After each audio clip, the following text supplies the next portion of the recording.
Hello, faithful, and welcome to the 49ers Plus podcast. I'm Al Moriello, and this is your source for the most subjective 49ers discussion. Only smart takes, never any clickbait. And today we're going to be talking about the moves the 49ers made to supplement their defensive line, specifically their DN. We'll talk about if these were the right moves for the 49ers to make, if they are done trading or making any moves or signings, before we jump into the 49ers Giants preview, where I'll give overall game thoughts, look at the Giants, keys to the game, and a prediction. So let's just jump right in and talk about the newest additions to the 49ers team. By now, you know the Niners traded with the Patriots for defensive end Keion White. The Niners gave the Patriots a 6th-round pick. The Niners might get a 7th-round pick back from New England based on Keion White's playing time. White was a Patriots 2nd-round pick in 2023. Last year was his best year, where he had 5 sacks and was, I'm not going to say among the league leaders, but had a productive season, even with quarterback pressures. Although if you've been listening to the podcast, you know how I feel about that pseudo stat. He's a big dude, 6'5", 285. He can play inside and outside. He's explosive. He, in an interview today or yesterday, says he's most comfortable rushing from the inside. With Mike Vrabel coming on as the Patriots head coach, he fell down the depth chart, was not, by his own admission, rushing as well from the outside as he thought he could have. He's looking forward to this change of scenery, how Robert Saleh and defensive line coach Chris Kosurik are going to use him. Will be in that same inside-outside role, similar to Michael Williams and Yetur Gross-Matos, but an explosive, twitchy athlete. You know, you're getting a 2nd-round talent for a 6th-round pick, or a 6th-round pick and possibly getting the Patriots 7th-rounder, which the way it's looking right now, if they get that pick, it might be toward the latter 10 picks of the 7th round, but a pick is a pick regardless, right? But we'll see with Keion White's playing time if the Patriots reach that and keep that 7th rounder. Now, it wasn't just Keion White. The Niners welcome back Clelin Ferrell to the practice squad, was with the 49ers in 2023, had a pretty good season, 3.5 sacks. If you remember, he was hurt in Week 18, the final regular season game at Levi's against the Rams, which didn't mean anything to San Francisco. Niners lost that game. They already had the number 1 seed wrapped up. Ferrell got hurt. Would have been a nice additional pass rushing option to have against Patrick Mahomes in that Super Bowl. But Ferrell, after leaving the Niners in 2023, was with the Commanders in 2024, was with the Chargers for part of the year, was released, and the Niners picked him up a few days ago. Player that was in the same draft class as Nick Bosa in 2019. I believe Ferrell was a top 10 pick, if not close to it, and Bosa was number 2 overall behind Kyler Murray. So they're bringing in someone they have familiarity with. They're bringing in someone with talent. Obviously hasn't lived up to the 1st-round billing since he came into the league with the Raiders and was with the Raiders for his first 4 years. But Kyle said it, and he's right. You know, they need bodies, but not just warm bodies. They need talented bodies, or bodies that they're hoping Saleh and Kosurik can tap into to give this pass rush a boost, and to obviously have talented players, or players that are coming in with a chip on their shoulder, wanting to prove something. At least for Clelin Ferrell, he's on the practice squad. He can maybe parlay however many times he appears with the team into a new contract. Keion White, important though, signed for 2025 and next year. So they have another defensive line piece next year, which is important because Yetur Gross-Matos is on the last year of his deal. Sam O only signed a 1-year deal. Bryce Huff is signed through 2026, but he has a large cap hit, which is generally, I think, just base salary. So the Niners can adjust that if they want to keep him around. In addition to obviously Bosa and Michael Williams. And I think this is the last year for Robert Beal as well, for whatever that's worth. So I'm sure the Niners at some point during the draft in 2026 or free agency, they're going to address defensive end, defensive tackle, hopefully offensive tackle at some point in the first 3 rounds as well. Now it leads to the question of, from the fandom or the media, or we're just going to talk about it, were these the right moves for San Francisco? And to me, the answer is yes. Are they moves that got me wildly excited?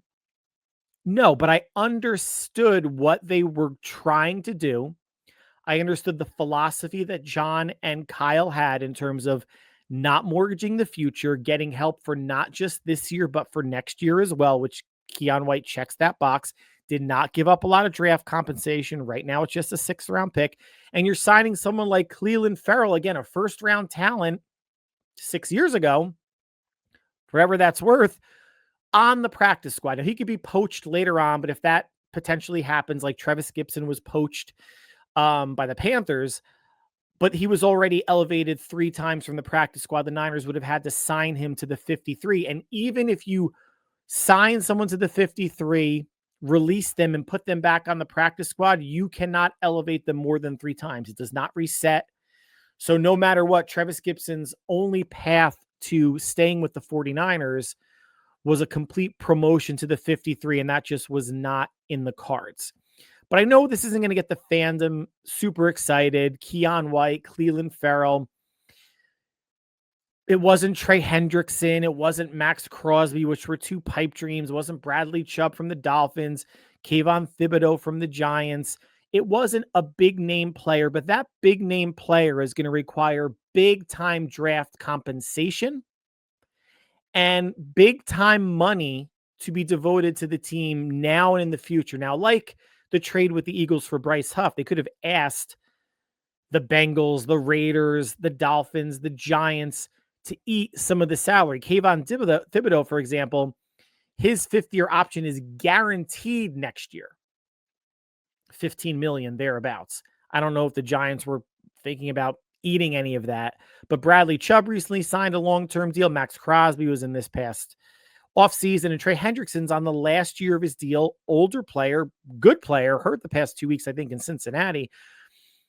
But I don't think they would have looked to re-sign him to the type of deal that he would want and have 2 really high-paid DNs where they're not in salary cap hell by any means. I think they have 20 to 25-ish million available this year and next year. And obviously they can roll over any cap this year into next year, make some moves, restructure contracts, cut players to free up even more money. But it is part of a youth movement, and Keon White, again, checks that box as well. And it's not that they're going cheap on the D-line. I mean, look at the money that they invested in Bosa, what they gave Yatur when he signed, what they gave Leonard Floyd when he signed 2 years ago, and they're still eating kind of some of that money with dead cap, the league leading $94-95 million in dead cap. What they're still paying Bryce Huff, even though the Eagles are eating half of it. They're spending money on the D-line, surely more than they're spending on the O-line, for certain.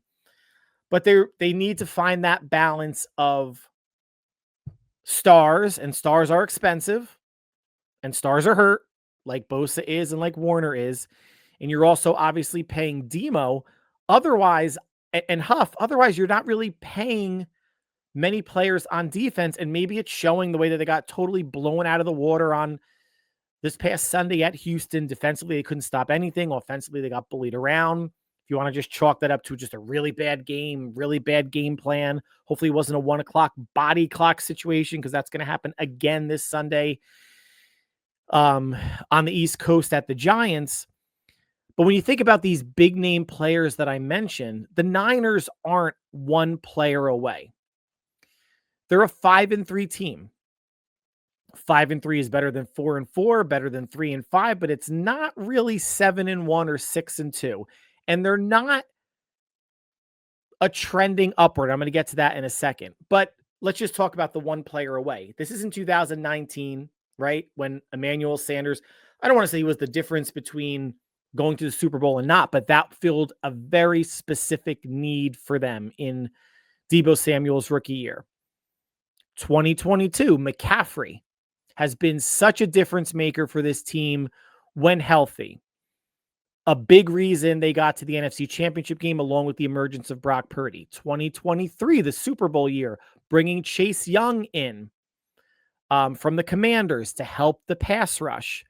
And again, I don't know if Chase Young was the piece that put them over the top, but anybody out there saying that Kyle and John don't make moves, I mean, you guys are crazy. They traded for Trent Williams. They've brought in, good pieces like a Charles Omenihu. They are willing to take swings when it makes sense to take a swing. Sometimes the swing's a single or a double. Sometimes it's a triple. Sometimes it's a home run. They haven't had really many foul tips when it comes to executing trades, right? That usually comes in the third round of the draft when they just keep drafting running backs for no reason that don't seem to work out. But what I mentioned earlier about, 5-3, it's better than being 500 or below, but not quite, 6-2, 7-1. And they're not trending upward. They're not clicking. This has been a lose one, win one, lose one type of situation the past couple of weeks. And hopefully the Giants game is a bounce back win one. But if they were 5-3 and Brock was healthy and Pearsall was healthy and Ayuk had maybe an imminent return, but you had maybe a couple weeks of Brock and Pearsall to get the offense moving again and be really the force multiplier for this entire team, because until they start getting players back on the D-line, obviously Bosa and Warner are gone for the year, and the young players start to mature, understand the system more, gel together as individual units, but as a broader, 11-man defensive team.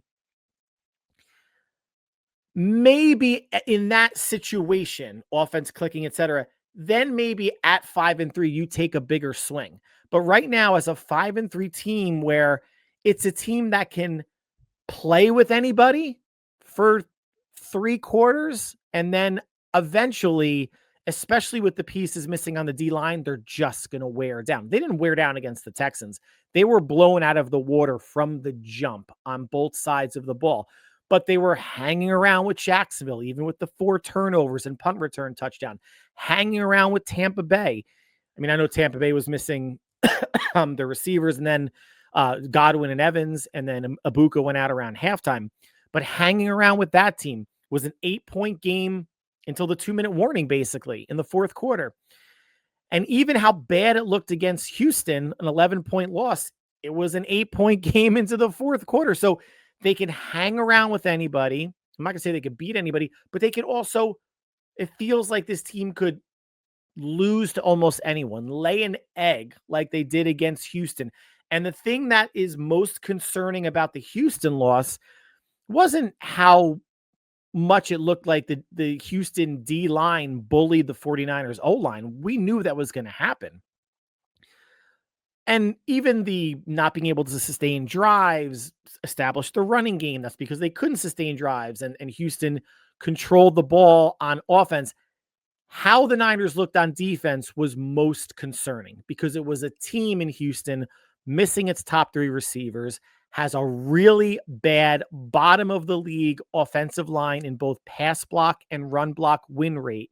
And they did not get anywhere near Stroud, did not challenge the receivers at all, could not stop the running game, and let up over 470 yards of offense. George Kittle spins it to the positive, saying, we have to do more on offense. And he's completely right. They absolutely did against Houston. He's like, the defense held them to 4 field goals and 2 touchdowns. Well, that's still 26 points. I mean, that's still a lot of, it means you're going to have to score 27 or more to win. And I don't know if the Niners at this point are gelling enough, and they just had one good rushing game against Atlanta. That's the outlier, not the norm. I'm not expecting that against the Giants this week. It's a team that is not clicking. So for a team at 5-3, still in the playoff hunt, a half a game out of first place, I don't think you take a swing like a Hendrickson, a Crosby, which I don't think the Raiders ever would have traded with San Francisco anyway, for a team that is, you don't know what you're going to get every week. If you knew what you were getting the past 3 weeks and things have stabilized, different story, but that's just not what it's been. Now that leads us to, are they done making trades? And my answer is a firm probably. Probably yes. I think The only way they make another trade is if something catastrophic happens at MetLife. If there's another injury on the defensive end, if they lose, I mean, you're not going to trade for an offensive lineman at this point in the season. I don't think that makes sense. Maybe a skill position player if something happens to one of their receivers, although, Ayuk and Pearsall are not playing anyway. Maybe you look at a Jacoby Myers. There's been some discussion. Is Juwan Jennings going to get traded? Is he unhappy? He's definitely not going to, I would highly doubt he re-signs with the team in the offseason. Do you try to get something for him? But what are you going to get? A 5th round pick at best. And he's super banged up. So you're probably looking at a 6th or maybe a conditional 7th that can turn into a 6th. But I don't think they're going to be making any more trades. They have until Tuesday at whatever it is, 4:00 Eastern, until November 4th to make another trade. But I just don't think it's in the cards. I mean, they already gave up a draft pick, albeit a 6th rounder.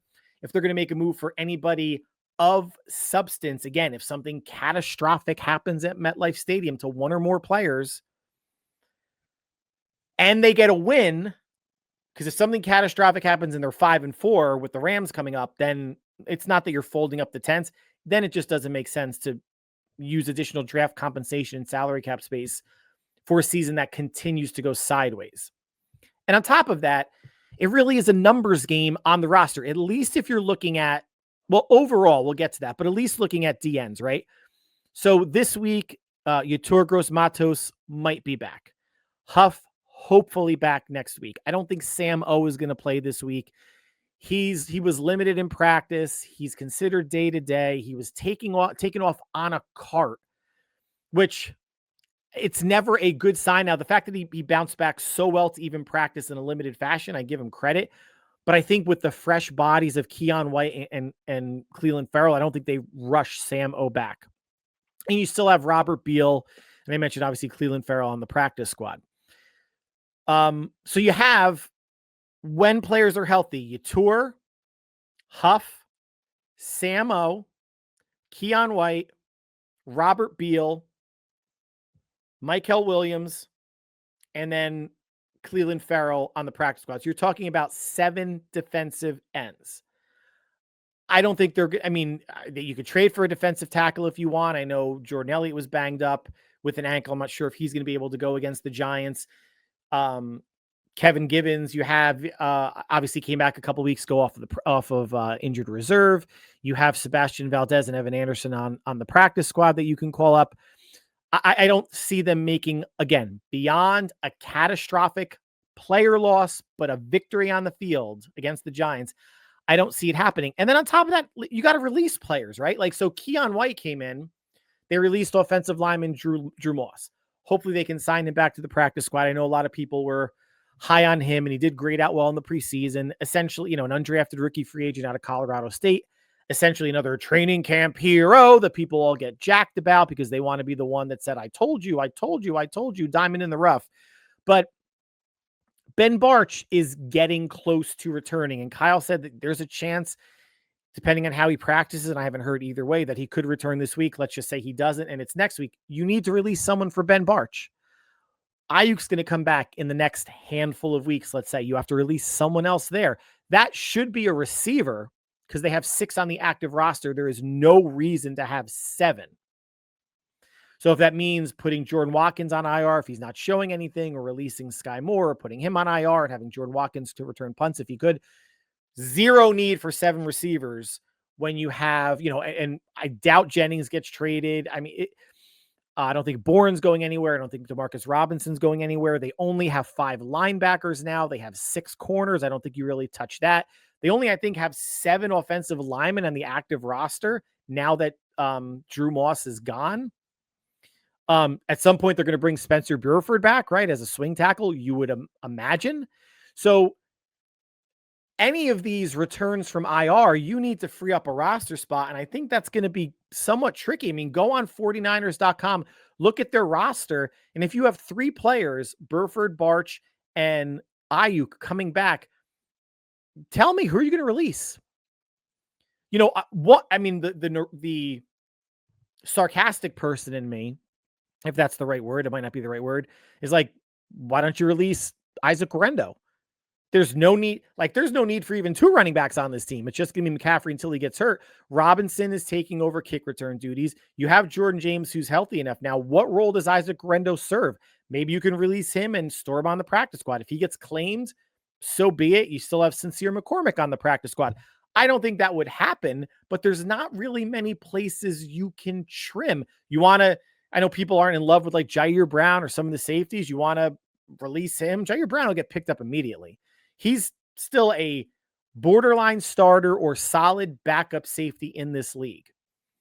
There's not really many, and they only have 3 tight ends. It's not like they have 4 there. There's not many places to cut. It'll be an interesting game of roster carousel that Shanahan's going to play every time they activate someone from IR. So now let's get into the Niners at Giants, 1 o'clock.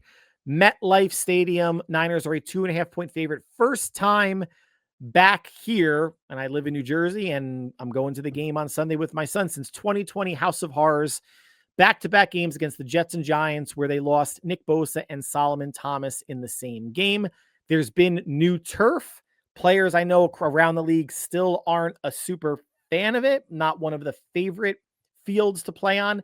It's an outdoor field. It should be grass.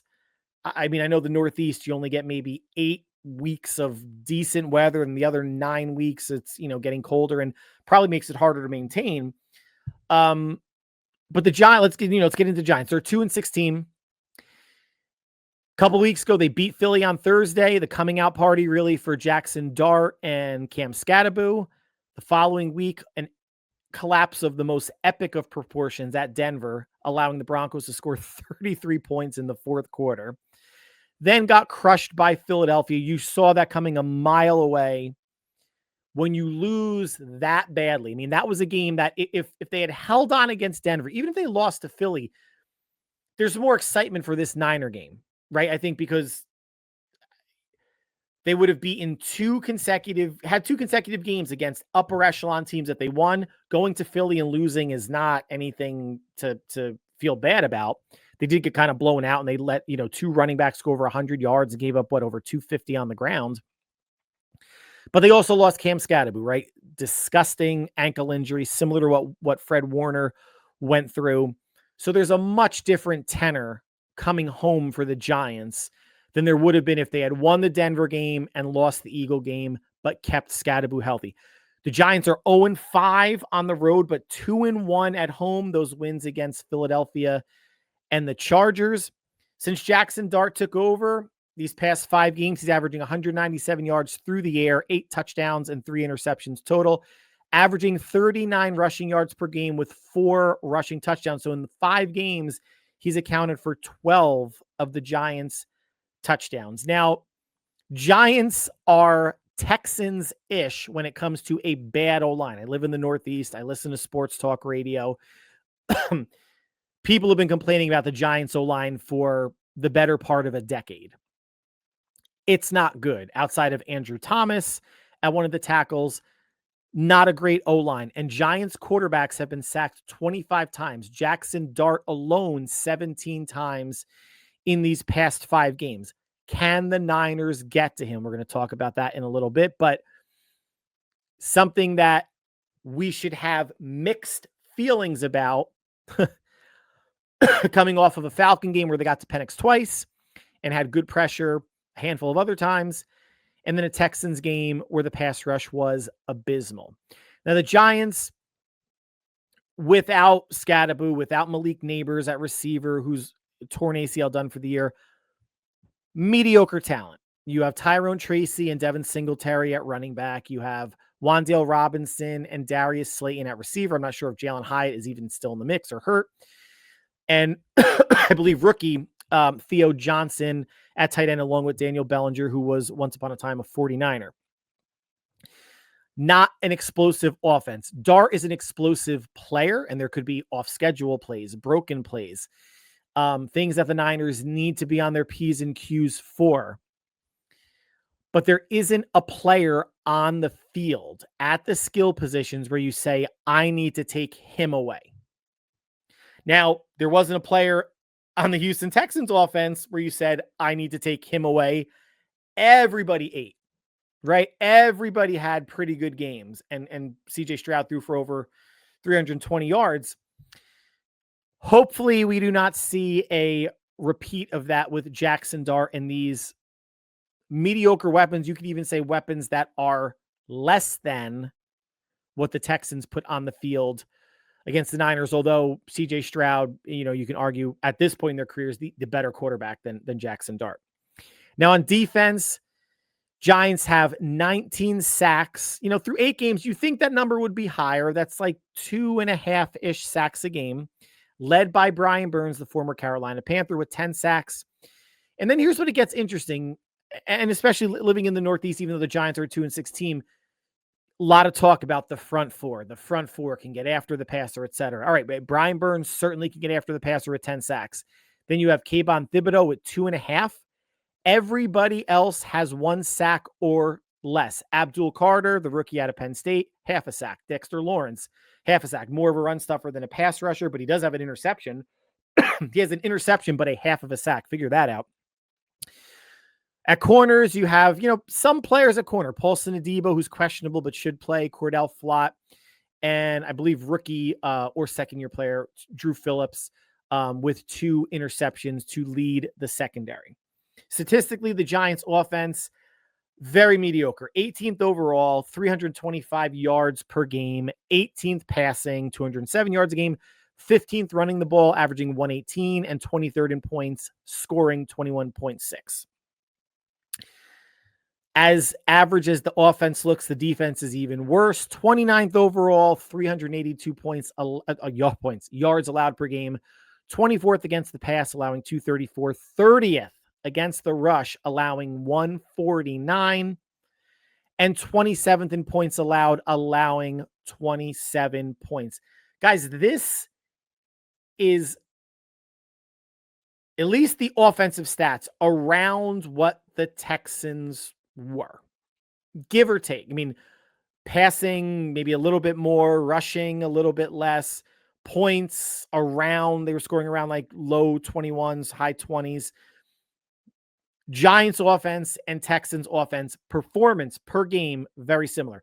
Texans much better defense than what the Giants are bringing, but I don't want to say the Niners are a Jekyll and Hyde team, because again, they're in every game, they're fighting, they're scrapping, they're clawing, but it feels like, and this is recency bias coming off of that Texans game, that they can lay an egg at any point in time. But I'm hoping coming out of that Texans game that they are pissed off and looking to show much better against the Giants. Now, it hasn't been notified or made official yet, but Ricky Pearsall is not going to play. He's going to be out. Per Kyle Shanahan, just talking about players in general, quote, anytime it's been a guy who's been missing a week or multiple weeks, Pearsall's missed, 4? This will be 5. If they don't get the practice in, then it's not an option to play. Pearsall's not playing. Hasn't practiced yet. He will not play again against the Giants this week.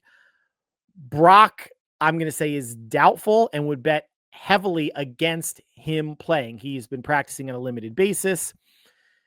The Giants game marks 5 weeks since he got hurt against the Jaguars. Remember, he was only out 3 weeks when he got hurt against Seattle. I still don't think this is a worse injury than the first time against Seattle. I think it's fair to say, based on the zero medical knowledge I have about the situation, that they're actually giving Brock the time he should have originally gotten to heal. So remember, they said 3 to 5 week injury. This Giant game will be week 5.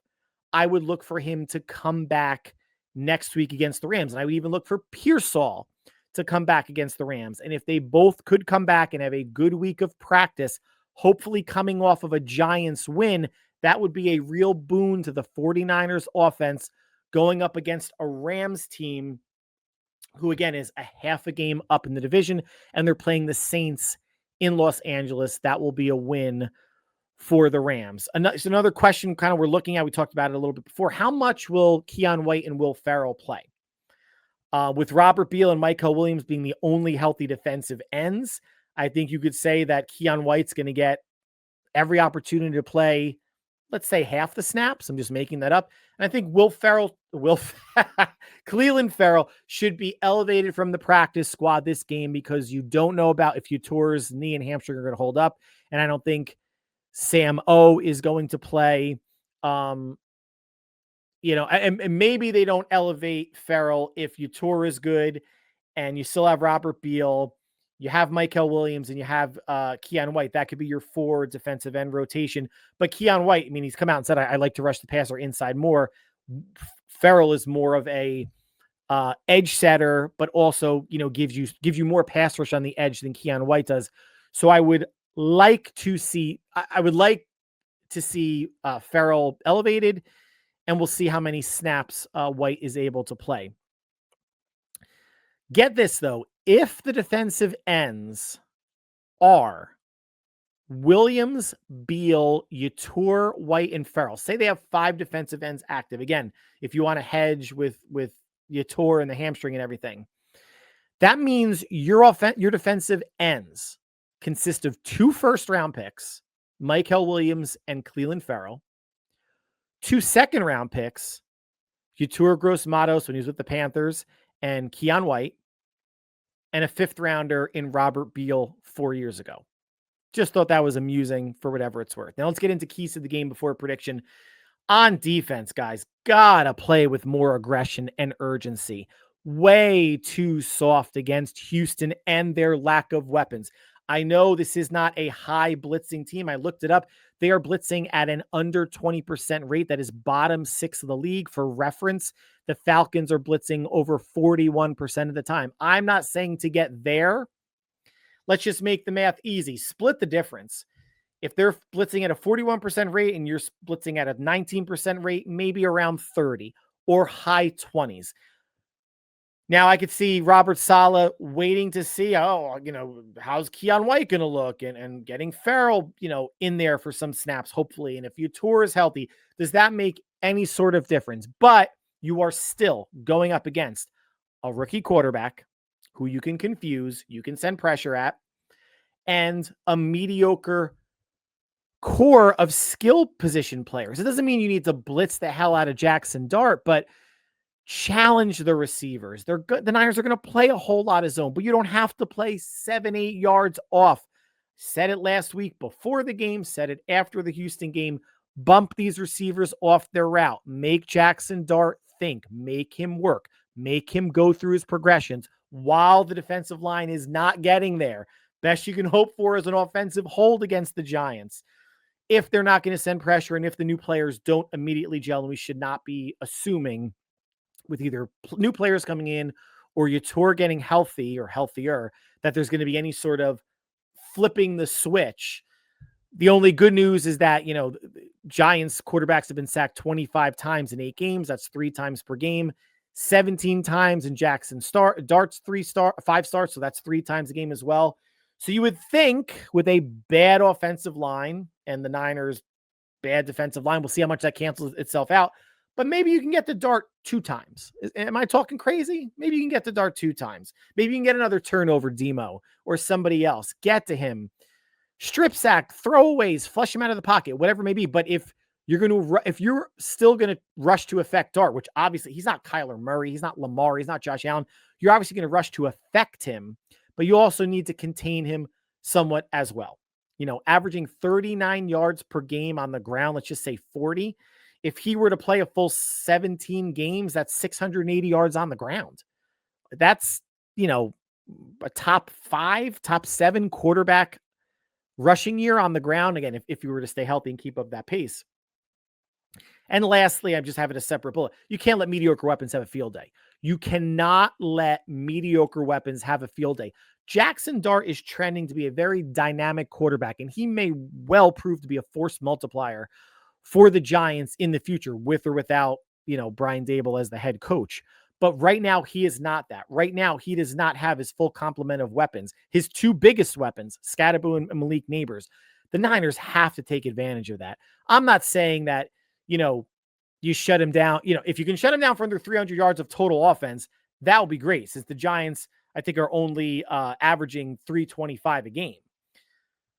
I guess you can consider that a win, right? Holding a team under their weekly average, but you cannot let these mediocre players run free, be wide open, or gash you on the ground with the running game. Devin Singletary's the backup. He's a good back. Tyrone Tracy has shown to be a dual threat, both running and receiving out of the backfield. But these are not star players. It's not a good line, and it's a rookie quarterback. Got to hunker down. Now on offense, got to protect Mac. He's been sacked 14 times in his 6 games. Could have looked a lot worse. He's been throwing the ball away late, takes a beating even when he throws it away. So that's, again, like 2.5 sacks per game. I'm sure the Giants will get to him a couple times, right? I'm sure Brian Burns will have a sack. I can't imagine him not, especially if he's lined up over Colton McKivitz. But again, that front four is at least, and I've watched enough Giant games. They're not living up to the hype right now, but their get right game could be the Niners and the Niners offensive line. So got to protect Mac, got to sustain drives. This is a bottom 3 team in the league in run defense. Sustain drives, if they're going to commit to running the ball, obviously getting 4 or 5 yards on first down, do something with the short passing game. Use obviously CMC as a check down, make Kittle more of a weapon. I know he had a touchdown last week, but still didn't have, no catches his first week back against Atlanta, only a handful against the Texans. Stay on the field, get past third down, play ahead of the sticks, give your defense a break, and wear out this Giants front four pass rush. They can be had on the back end as well. I mean, again, the defense has no strength. I mean, other than a pass rush. 29th overall, 24th against the pass, 30th against the rush, and 27th in points scored. I don't think the Niners are going to score 30, but boy, they should look much more like, they should look even better than they did against Atlanta. Atlanta, I know, came in number 1 defense. They're a complete fraud, paper champs, all that crap, but they scored 20 against Atlanta. I would love to see mid-20s this game against this type of a defense, but that's why they play the games, right? Things that look good on paper don't necessarily translate to the field. And you can only run. Running the football has got to be imperative number 1, but you can only run the football if you can sustain drives. And you can only win the time of possession battle if your defense is holding up its end of the bargain and getting the Giants off the field on third down. Everything has to work synergistically and symbiotically for the Niners to have the type of game like they did against Atlanta, although it wasn't a scoring fest, to get this game offensively into the mid-20s, because I think there's going to be plays where Jackson Dart's going to do something off schedule, maybe hit a big play, or Tyrone Tracy or Singletary, rip off a big run, converting third downs. You got to keep the Giants, if you can keep under 30% on third downs, that would be huge, right? Texans were, I think, close to 60% on third downs last week. That's unacceptable. Now, prediction time. To me, this is a must-win game for the Niners to stay in the NFC West race and the overall playoff race. They're still competing with the Rams and Seahawks. They've beat them already. They're 3-0 in the division. They have all 3 division games left, and the Rams coming up next week, which, again, they can fight and claw and keep it close with the Rams. And if they get Purdy and Pearsall back and Huff, then, and there's not a lot of rust, right? Because there could be that. Then you might be able to see a Niner team that might be getting ready to start to click on more cylinders. Let's not say all cylinders and go nuts, more cylinders. But they also have in the NFC, along with their division, the Bears and the Panthers, both at home, and they already beat Atlanta. And those are 3 teams that are going to be fighting for essentially, say, a 7th wild card spot. Because if Seattle and the Rams separate, one of those 2 will be a wild card team. And between Green Bay and Detroit, they as the season goes on, they're going to separate from San Francisco, you would imagine. So one of those teams would be like either 5 or 6. 5 or 6, neither the Rams or Seahawks would be 5 or 6 as well. So the Niners, it's week 9. I'm not saying they're fighting for the 7th seed in the playoffs, but they are, as you look ahead, fighting with the Bears, the Panthers, that they can beat and get the head-to-heads on them. They have the head-to-head on Atlanta. Washington doesn't look that good. The Cowboys don't look that good, right? Arizona's going to completely fall apart. The Vikings are not a very good team. Obviously, Saints are terrible. Giants are terrible. So the 9, I know it's cliche, everything's in front of San Francisco. They still don't have a daunting schedule other than the Rams and the Seahawks, and going to Cleveland still gives me pause. They're at 5-3 now. You can't tell me with who they have left on the schedule. We didn't even mention the Titans, right? Giants this week, Arizona, Cleveland, that they're 5-3 now, that they can't go 5-3 the rest of the way. Say 5-4 the rest of the way. Maybe 6-3 if things break right and be an 11-win team. I'm not a glasses half empty, rose-colored glasses type of person, but the schedule keeps the Niners in this thing until they're mathematically eliminated. But losing to a team like the Giants, and then you have the Rams coming up, 5-4 could turn to 5-5 very quickly. 6-3 sounds and feels so much better than 5-4 when you have a tough divisional game coming up next. That it's a must-win game, I think, for San Francisco. And I do think they get it, but I think it's another close one, right around the spread of 2.5. I have the 49ers winning 23-20 over the Giants to get to 6-3. And I do not think between tomorrow, Monday, and Tuesday, anything will happen at the trade deadline for the Niners acquiring players. And I don't think anybody is going to be leaving like a Juwan Jennings. I think this is the team that the Niners have. Outside of future injuries and making any sort of off-the-street free agent signings or elevating anybody from the practice squad, I think the Niners have the team that they're going to have. And, of course, reinforcements coming with Bryce Huff, with Brock, with Pearsall, with Ayuk, with Barch, if you want to call it that. If we want to get Connor Colby out of the starting lineup and have Ben Barch in there for however many games he'll last until he, unfortunately probably gets hurt again. But Niners 23-20 over the Giants, going to 6-3. I hope I am right. I will be at that game. Very excited to go to my son. First time I was at a Giants game since 2021, where we went to a Giants-Panthers game because my son has been a McCaffrey fan since he came into the league. So he was obviously super excited when the Niners made the trade for him. And us in the Northeast and in the New York, New Jersey area got robbed of going to a Niner game or two because it was COVID. The Niners were there for back-to-back games. Giants and Jets, I definitely would have gone 2-1, but alas, a global pandemic. So that's going to conclude the podcast for today. Thank you, as always, guys, for making us part of your viewing or listening routine. Hope you enjoy the game on Sunday. Hope it goes the way that we hope it does and keeps the Niners, at pace with the Seahawks and the Rams in the NFC West, and the Seahawks are hosting. Or they're either hosting or they're at Washington on Monday Night Football. Let's go Commanders. But whatever you guys are doing between now and we speak again, stay happy, healthy, and safe. We will talk soon. Take care, all.